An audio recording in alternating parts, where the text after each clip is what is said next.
Escala en París, Aida Palau.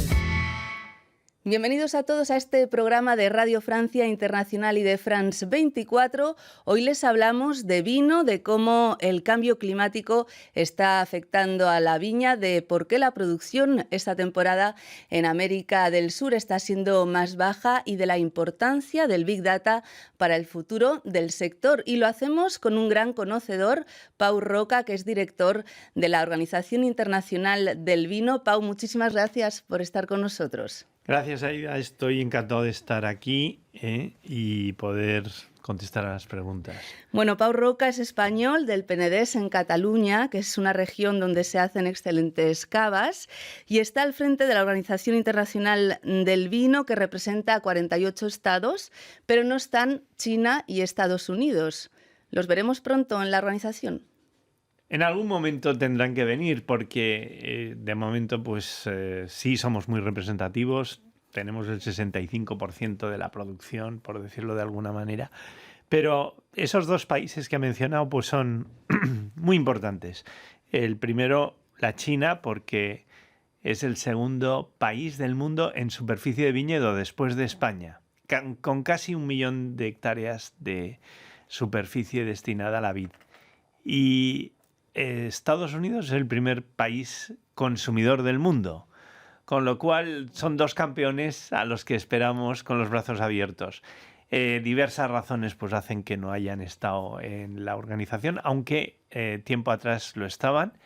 Hay dos provincias productoras en China que sí son observadores, Yantai y Ningxia, y nos aportan pues también sus expertos.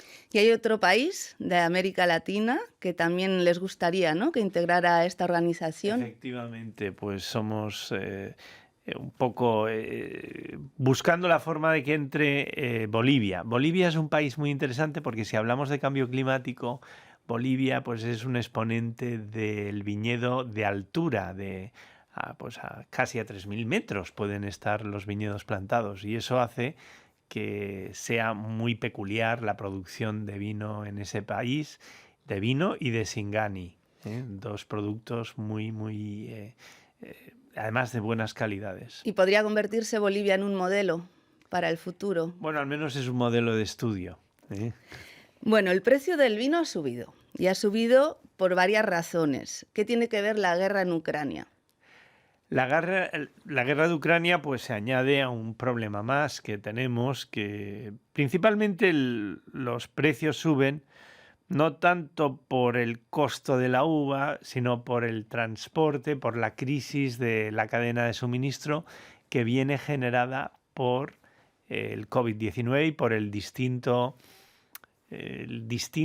la distinta velocidad a la que los países entran y salen de la crisis de 2020. Y eso genera pues una crisis de transporte, crisis de todo tipo de suministros.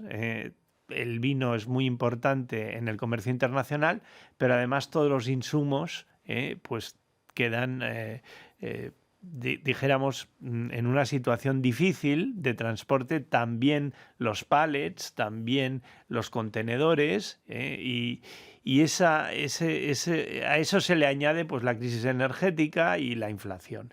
Y eso es una crisis encima de otra crisis, ¿no? La crisis de Ucrania viene a añadirse a lo que ya teníamos. Y a prolongar, ¿no?, ese encarecimiento. ¿Y las sanciones a Rusia cómo influyen? Porque es importador, ¿no?, de vino. No mucho porque han sido muy en el segmento más alto de precio, pero en definitiva sí es una disrupción en el comercio. En América Latina, lo decía en la introducción, se ha visto una disminución de la producción. 3 países que forman parte de la organización, Brasil, Argentina y Chile, registran esta temporada un retroceso. ¿Es preocupante o a qué se debe ese retroceso? No lo es, porque en realidad lo que estamos es comparando un año con otro, y lo que pasó en la vendimia anterior es que tuvimos una gran cosecha en esos 3 países.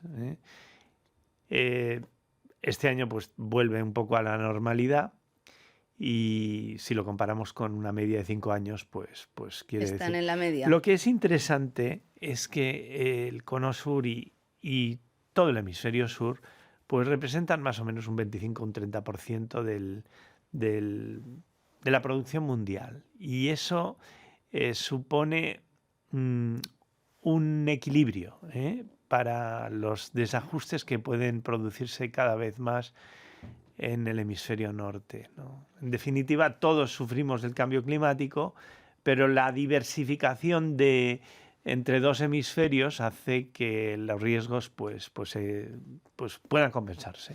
Porque en Europa, ¿cómo está el panorama? O sea, ¿qué previsiones hay? Porque ha habido inclemencias del tiempo, ¿no?, que hacen que tal vez haya menos producción.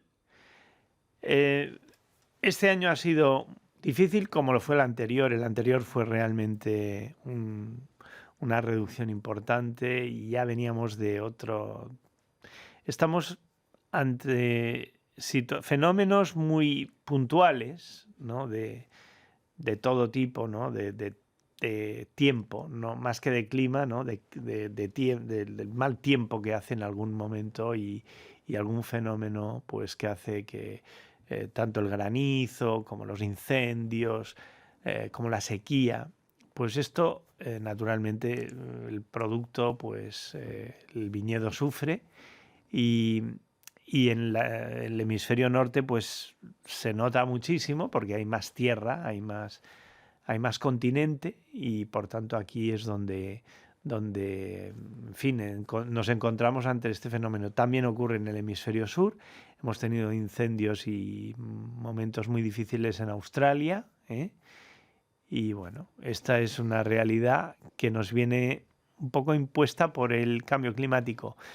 No es que esos fenómenos sean el cambio climático, pero la suma de todo esto, la integridad de los fenómenos es lo que está ocurriendo, ¿no? Grandes desajustes, grandes tormentas, grandes cambios de temperatura muy bruscos. Son elementos que tenemos que considerar como la manifestación de un cambio climático que nos lleva a un calentamiento global. A finales de octubre, México acoge el Congreso Mundial del Vino, más concretamente en Ensenada, Baja California, el estado vitícola por excelencia en México. El sector ha crecido mucho allí. Quería preguntarle justamente, ¿el cambio climático es el mayor reto? ¿Hay preocupación en el sector? Sí, es lo que más, en este momento, la mayor preocupación del mundo y en el sector del vino, porque nunca hemos sido negacionistas, porque los productores pues siempre han percibido esta realidad y llevan años registrando avances en momentos de vendimia, cambios en el comportamiento de la fisiología de la vid. En fin, son elementos que conocemos, estudiamos, seguimos y tenemos pues que buscar soluciones. Justamente, ¿qué medidas se están tomando? ¿Se está estudiando, por ejemplo, el cambio de cepas? Este puede ser. No es solamente el cambio de cepas. Las cepas tienen variedades. También hay clones que dentro de una misma variedad.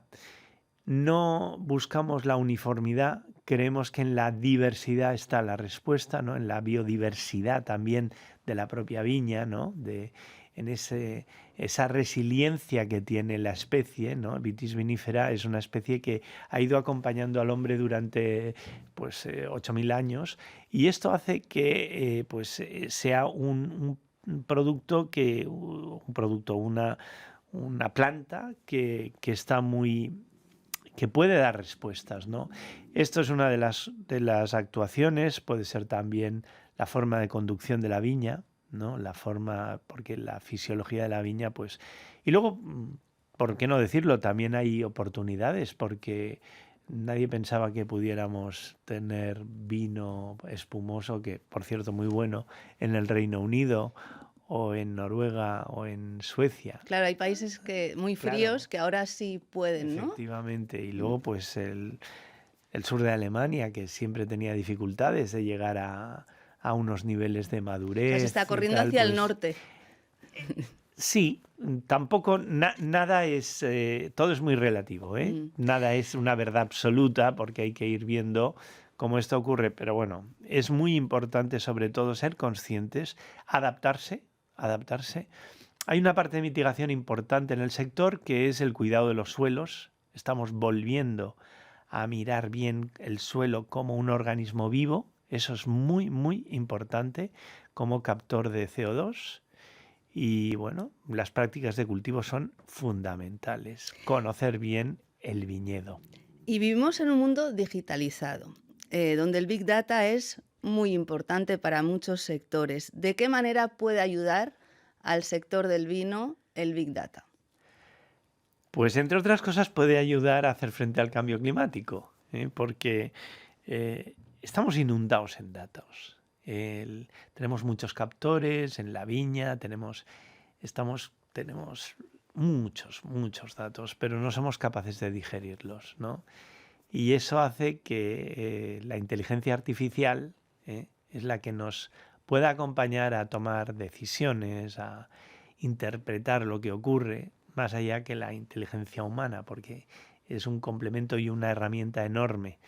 Y, pues, por ejemplo, estamos pensando en desarrollar una serie de aplicaciones o de dashboards que pudieran ser útiles para el sector, para anticipar algún momento pues difícil, algún momento pues anticipar las situaciones que en este momento nos encontramos de agua, en fin, de precipitaciones que puedan ser problemáticas.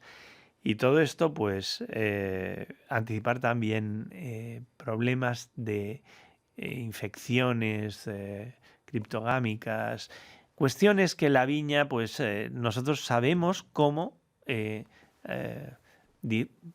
digamos que podemos anticipar con la inteligencia artificial y con la cantidad de datos que tenemos algo que va a ocurrir con algo de tiempo, más tiempo que antes, ¿no? Pues muchísimas gracias, Pau Roca, ya no nos queda más tiempo. Muchas gracias por haber venido hasta nuestros estudios. Hoy qué rápido se ha pasado. Se ha pasado muy rápido. Y muchas gracias a todos ustedes por habernos acompañado. Ya saben que también nos pueden seguir por internet en rfimundo.com y en france24.com. Hasta pronto, amigos. Muchas gracias.